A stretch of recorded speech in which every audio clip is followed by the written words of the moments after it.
सावन के 5 महा उपाय जो आपने कहीं नहीं सुने होंगे अभी तक। अगर अब तक आपने एक भी उपाय नहीं किया है, पर अब कर लेना। स्वागत है आपका एक बार फिर से आपके अपने YouTube चैनल पर। महाकाल ने और महामाई ने नवग्रहों को सृष्टि संचालन का आदेश दिया, अधिकार दिया। हमारे जीवन की ज़्यादातर परेशानियां नवग्रहों के खराब होने से शुरू होती है। जैसे कि आपको पता है, सावन है महाकाल महामाई को प्रसन्न करने का, शंकर भगवान का प्रिय महीना सावन। अगर हम महादेव को ही प्रसन्न कर लें तो हमें अलग अलग ग्रहों को खुश करने की ज़रूरत नहीं है। हम सिर्फ महादेव को खुश करके ही सारे ग्रहों की शांति कर सकते हैं। चलिए जानते हैं कैसे करें ये उपाय। आप शंकर भगवान का अलग अलग पदार्थों से अभिषेक करके नवग्रह की शांति कर सकते हैं। इसे करने के बाद आपको अलग अलग ग्रहों के अलग अलग उपाय करने की कोई आवश्यकता नहीं पड़ेगी। यह उपाय उन लोगों के लिए है जिनके पास धन की कमी है। पैसे वाले तो कोई भी उपाय बहुत आराम से कर लेते हैं। आप तेल का या तिल के तेल का, अगर आप समर्थ हैं तो आप घी का उपयोग भी कर सकते हैं। आप नित्य प्रतिदिन पूरे श्रावण मास एक दीपक भगवान शंकर के समक्ष जरूर जलाएं। अब आप में से कुछ लोग ये कहेंगे कि हम दीपक तो प्रतिदिन ही जलाते हैं, परंतु जान लें कि यह दीपक भूमि पर नहीं रखना है। सतवासा अनाज, आपने सुना होगा 7 तरह का अनाज, जिसमें आप मूंग ले सकते हैं, गेहूं के दाने ले सकते हैं, चावल इत्यादि का उपयोग कर सकते हैं, परंतु वह 7 तरह का अनाज होना चाहिए। इस दीपक को पूरे श्रावण मास प्रतिदिन आपको शंकर भगवान के समक्ष जलाना है। पहले 7 प्रकार का अनाज ज़मीन पर रखें और उसके ऊपर जो भी दीपक आपने लिया है, घी का, तिल का, जो जिसमें भी आपका सामर्थ्य हो वो लेकर उस अनाज के ऊपर ही रखना है। पूरी श्रद्धा और भाव के साथ ये उपाय करें और फिर खुद आप चेंज देखेंगे अपने जीवन में। याद रखें कि ज़्यादा नियमों का पालन ना करें। भगवान शिव, भगवान शंकर, हमारे महादेव सिर्फ भाव के भूखे हैं। आपका भाव पवित्र और अच्छा होना चाहिए, सात्विक होना चाहिए। बस ये सोचकर आप इस नियम का पालन नित्य प्रतिदिन ज़रूर करें। याद रखें, भगवान शंकर की पूजा में भाव का होना बहुत ज़रूरी है। चाहे आपके पास कुछ हो या ना हो, भगवान शंकर के सामने समर्पित करने के लिए आपको जैसा मन करे, बस स्वच्छ और सात्विकता का बहुत ध्यान रखना है और आपको जो भी आप जिसमें भी समर्थ हैं वो करें। दूसरा उपाय उन लोगों के लिए है जिन्हें एंजाइटी है, घबराहट है, या ऐसे लगता है कि हमारी मृत्यु हो जाएगी, एंजाइटी है, तो यह उपाय उन लोगों के लिए है। जो भी ऐसे व्यक्ति हैं वो श्रावण मास में भगवान शंकर के सामने परिजात नाम का एक पुष्प है वो अर्पित जरूर करें, जिसे हार श्रृंगार भी कहा जाता है। अगर आप बहुत सारे पुष्प खरीदने में समर्थ नहीं हैं तो आप एक पुष्प को ले लें और उसे अपने लोटे में रख दें और ऊपर से पानी डाल दें, तो वो हार श्रृंगार का ही पानी बन जाएगा और उस जल को भगवान शंकर पर प्रतिदिन अर्पित करें। और साथ ही अगर आपको हेल्थ इश्यूज़ बहुत ज़्यादा हैं तो आप गिलोय ले लें, कहीं भी आपको मिल जाएगी सड़क पर लगी हुई, वहाँ से आप थोड़ी सी गिलोय ले आएँ और उसकी कुछ बूंदें अपने लोटे भरे हुए जल में डाल दें और उससे महादेव का अभिषेक करें प्रतिदिन। तो आपकी जितनी भी हेल्थ प्रॉब्लम हैं, जितनी भी बीमारियां हैं, वो आपको कम होती हुई नज़र आएगी। मैं खुद भी इस रेमेडी का उपयोग करती हूँ। जब भी मेरे घर में कोई बीमार होता है या मैं बीमार होती हूँ तो हम गिलोय से भगवान शंकर का अभिषेक करते हैं और उससे हमें बहुत लाभ मिलता है। तीसरा उपाय, अगर आपके घर में धन की कमी है, आर्थिक तंगी से आप जूझ रहे हैं, तो आप भगवान शंकर का गन्ने के रस से अभिषेक जरूर करें। प्रतिदिन करें, पूरी श्रद्धा और भाव के साथ करें, तो आपको ज़रूर इसका परिणाम मिलेगा। यह उपाय भी मैंने डेली लाइफ में किया है। अगला उपाय उन लोगों के लिए है जिनकी शादी में देरी हो रही है, साथ ही आपका शुक्र ग्रह भी खराब है, मन भी शांत नहीं है, मानसिक शांति भी चाहिए, या फिर भौतिक सुख साधनों में कमी है। वह लोग सभी श्रावण मास में भगवान शंकर पर मीठा दही जरूर चढ़ाएं, उससे अभिषेक जरूर करें। दही ले लीजिए, उसके अंदर आपके पास जो शक्कर है शक्कर डाल दीजिए। अगर आपके पास गुड़ है तो गुड़ का पाउडर डाल दीजिए, या फिर चीनी है तो चीनी या खांड का उपयोग भी कर सकते हैं, परंतु वह मीठी दही होनी चाहिए। साथ ही अगर आपके पास दही नहीं है तो आप मीठी लस्सी से भी अभिषेक कर सकते हैं। परंतु याद रखिए, कोई भी अभिषेक करते समय आपके मन ही मन हमेशा ओम नमः शिवाय का जाप चलता रहना चाहिए बिना रुके। यह एक नियम है, कोई भी अभिषेक करते समय ओम नमः शिवाय का जाप अवश्य ही किया जाता है। यह उपाय आप पूरे श्रावण मास में कर सकते हैं और साथ ही श्रावण मास के बाद भी कर सकते हैं, आपको लाभ जरूर मिलेगा। साथ ही अगर आपकी कुंडली में विष योग है, चंद्रमा बहुत खराब है, मन ठीक नहीं रहता, क्योंकि चंद्रमा मन का कारक है। अगर आपका मन ठीक नहीं है, इसका मतलब हो सकता है कि आपका चंद्रमा खराब हो।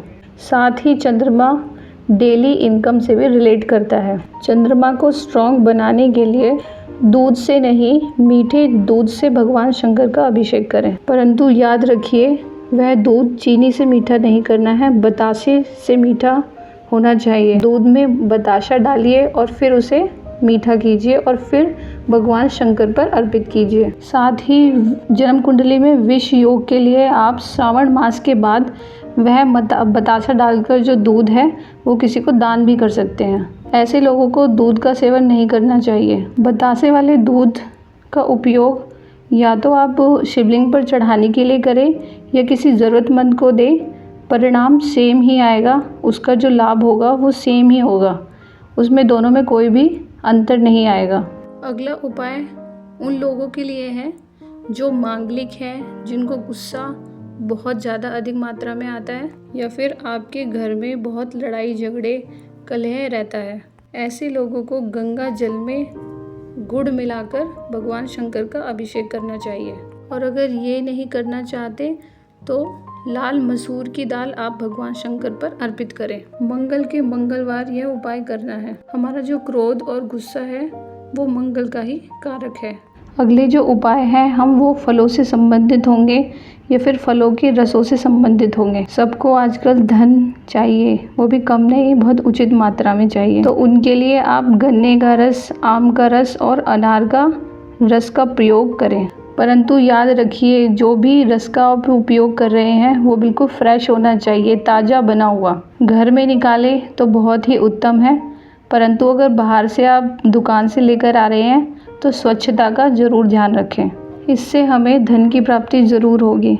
यह उपाय भी बहुत इफ़ेक्टिव है, मैंने इसे भी किया है और इसके परिणाम भी बहुत अच्छे मिलते हैं। अगला उपाय उन लोगों के लिए है जिनको जॉइंट पेन है, खाया हुआ शरीर में लगता नहीं है, साथ ही आपको लगता है कि आपका शरीर स्वस्थ नहीं है। ऐसे लोग भगवान शंकर को घी का लेपन करें। साथ ही अगर आपको लगता है कि आपका फैटी लीवर है, किडनी का फंक्शन ठीक से काम नहीं कर रहा है, आपकी पैनक्रियाज ठीक से काम नहीं करती, अगर ऐसे इश्यूज़ हैं तो घी में हल्दी मिलाकर उससे भगवान शंकर का लेपन करें। साथ ही कुछ लोग ये कहेंगे कि भगवान शंकर को हल्दी अर्पित नहीं की जाती है। मैं आपको बताना चाहती हूँ कि ज्योतिर्लिंगों पर हल्दी का अभिषेक होता है। मृत्युंजय महाकाल दूल्हे रूप में, पार्वती के दूल्हे, देव अधिदेव राजा रूप में, महाराजा रूप में बैठे हुए हैं, उनको हल्दी, चंदन मिश्रित हल्दी का तिलक किया गया था। काशी विश्वनाथ मंदिर में हल्दी चढ़ती है, परंतु चंदन लेपन के साथ। इसी तरह से आप घी ले लीजिए, उसमें चंदन पाउडर मिलाएं, फिर उसमें हल्दी का उपयोग करके उनको मिश्रित अच्छे से करें और मिलाकर भगवान शंकर पर लेपन करें। यह उपाय जिनके घर में शिवलिंग है वह भी कर सकते हैं या फिर मंदिर में जाके भी कर सकते हैं जिनके पास घर में शिवलिंग उपलब्ध नहीं है। इसका परिणाम भी बहुत अच्छा है। भगवान शंकर सिर्फ भाव के भूखे हैं। कोई भी प्रयोग करते हुए आपके मन में भाव जरूर होना चाहिए कि आप किस लिए यह प्रयोग कर रहे हैं। इसके साथ ही अगला उपाय उन लोगों के लिए है जिनके पास बिल्कुल भी पैसे नहीं हैं, परंतु मोबाइल तो सबके ही पास होते हैं। आप अपने मोबाइल में 3:30 का या फिर 4 बजे का अलार्म लगा लीजिए। सुबह नित्य प्रतिदिन जल्दी उठिए और मंदिर में जाकर बासे शिवलिंग का अभिषेक कीजिए। मतलब सबसे पहले अभिषेक आप ही करेंगे।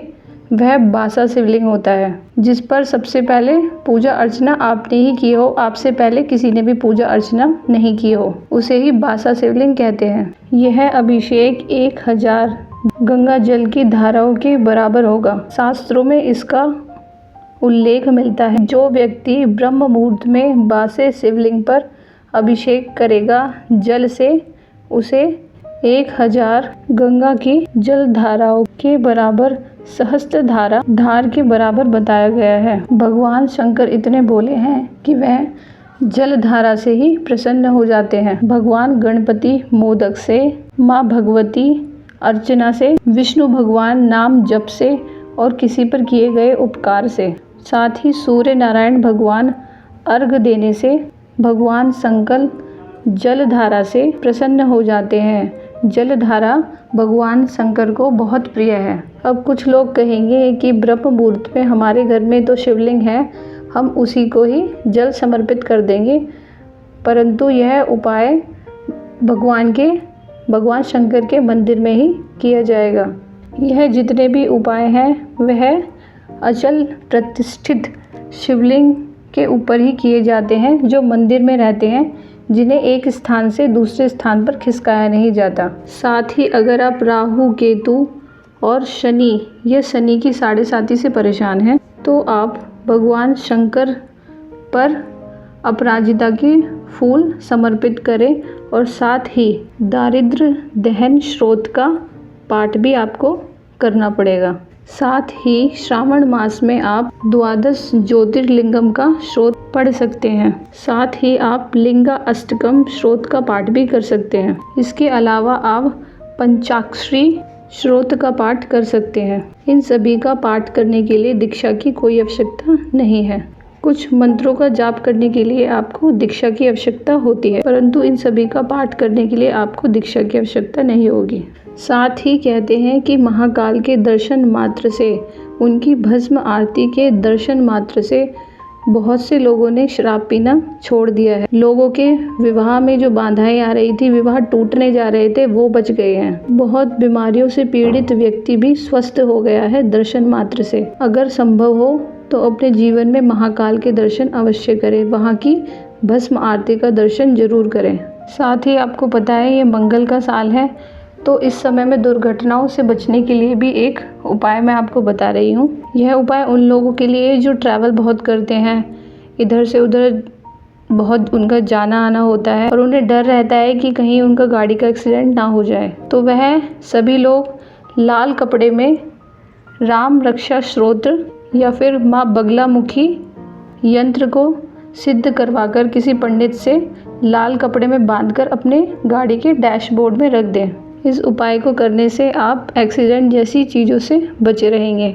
आज के लिए बस इतना ही। वीडियो में अंत तक बने रहने के लिए आपका बहुत बहुत धन्यवाद। साथ ही मेरे चैनल को सब्सक्राइब करना बिल्कुल ना भूलें। नमस्कार।